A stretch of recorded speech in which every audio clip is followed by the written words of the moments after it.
Dear 10th standard CBSE students, first time உங்க லைஃப்ல நீங்க போர்டு எக்ஸாம்ஸ் எழுத போறீங்க. அந்த போர்டு எக்ஸாம்ஸ்ல சூப்பரா பட்டை கிளப்பணும் அப்படின்னா நமக்கு பக்காவான ஸ்டடி பிளான் வேணும். அதுக்காக தான் வீக்லி இந்த ஸ்டடி பிளான் போயிட்டு இருக்கு. அண்ட் இந்த ஸ்டடி பிளான்ல நம்ம மேஜரா 3 கோர் சப்ஜெக்ட்ஸ் பத்தி தான் வந்து கான்சென்ட்ரேட் பண்ண போறோம், which is maths, science and social science. இப்போ இதுல இருந்து நமக்கு போர்டு எக்ஸாம்ஸ்ல எப்படி வேணா क्वेश्चंस வரலாம் இல்லையா? நம்ம படிச்சத இந்த மாதிரி வேணா நமக்கு அப்ளிகேஷன் பேஸ்டா क्वेश्चंस வரலாம். அதுக்கு எப்பவுமே படிக்கிறப்போ அந்த கான்செப்ட ஃபோக்கஸ் பண்ணி கான்சென்ட்ரேட்டடா படிங்க. 10 நிமிஷம் படிச்சா கூட ஃபோக்கஸோட படிங்க. ஒரு 5 மினிட்ஸ் பிரேக் எடுத்துட்டு அடுத்த 10 நிமிஷம் நீங்க படிங்க. படிச்ச உடனேவே அது நமக்கு ஞாபகம் இருக்கா அப்படின்னு சொல்லி குட்டி ரீகால் பண்ணி பாத்துருங்க.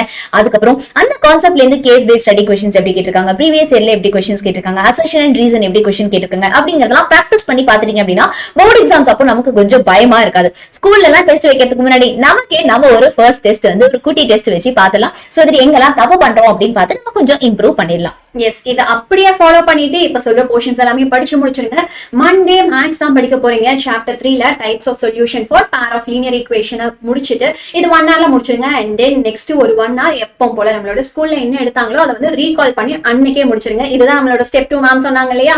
S, correct. அதே மாதிரி டியூஸ்டே அன்னைக்கு நம்ம சோஷியல் சயின்ஸ் படிக்க போறோம். சோ மணி அண்ட் கிரெடிட்ல லாஸ்ட் டைம் நம்ம சிபி கியூஸ் அண்ட் 2 மார்க் படிச்சோம் இல்லையா? இந்த வாட்டி நீங்க ரிமைனிங் क्वेश्चंस எல்லாத்தையுமே நீங்க கம்ப்ளீட்டா முடிச்சிட்டு ஸ்கூல் போர்ஷன்ஸ் ஒரு 1 ஹவர் உட்காந்து ரிவைஸ் பண்ணிடுங்க. அன்னைக்கு போர்ஷன்ஸ் அன்னைக்கே கம்ப்ளீட் பண்ணாதான் நமக்கு பேக்லாக்ஸ் எதுவுமே இருக்காது. அண்ட் வென்ஸ்டே நீங்க என்ன பண்ண போறீங்க? சயின்ஸ்ல பிசிக்ஸ் ஒரு half an hour, கெமிஸ்ட்ரி ஒரு half an hour. அந்த half an hourல ரிஃப்ளெக்ஷனோட NCERT क्वेश्चंस முடிச்சிருங்க. அண்ட் கெமிஸ்ட்ரியில சாப்டர் 1ல இருக்க PYQs and activity based questions தரவு பண்ணிட்டு அன்னைக்கு எடுத்த ஸ்கூல்ல இருக்க போர்ஷன்ஸ் எல்லாத்தையுமே ரீகால் பண்ணிருங்க. அண்ட் நம்மளோட ஃபியூச்சர், நம்மளோட லைஃபை சேஞ்ச் பண்ற பவர் நமக்கு மட்டும் தான் இருக்கு. இந்த 10th போர்ட் மார்க்ஸ் வச்சுதான் உங்களுடைய 11th குரூப் செலக்ஷன்ஸ் இருக்கு இல்லையா? அதை வச்சுதான் உங்களுடைய எய்ம், நீங்க டாக்டர் ஆகணும், இன்ஜினியர் ஆகணும், இது எல்லாமே உங்களோட ஃபியூச்சர் கரியர் கோல்ஸும் அதை பேஸ் பண்ணி தான் இருக்கு.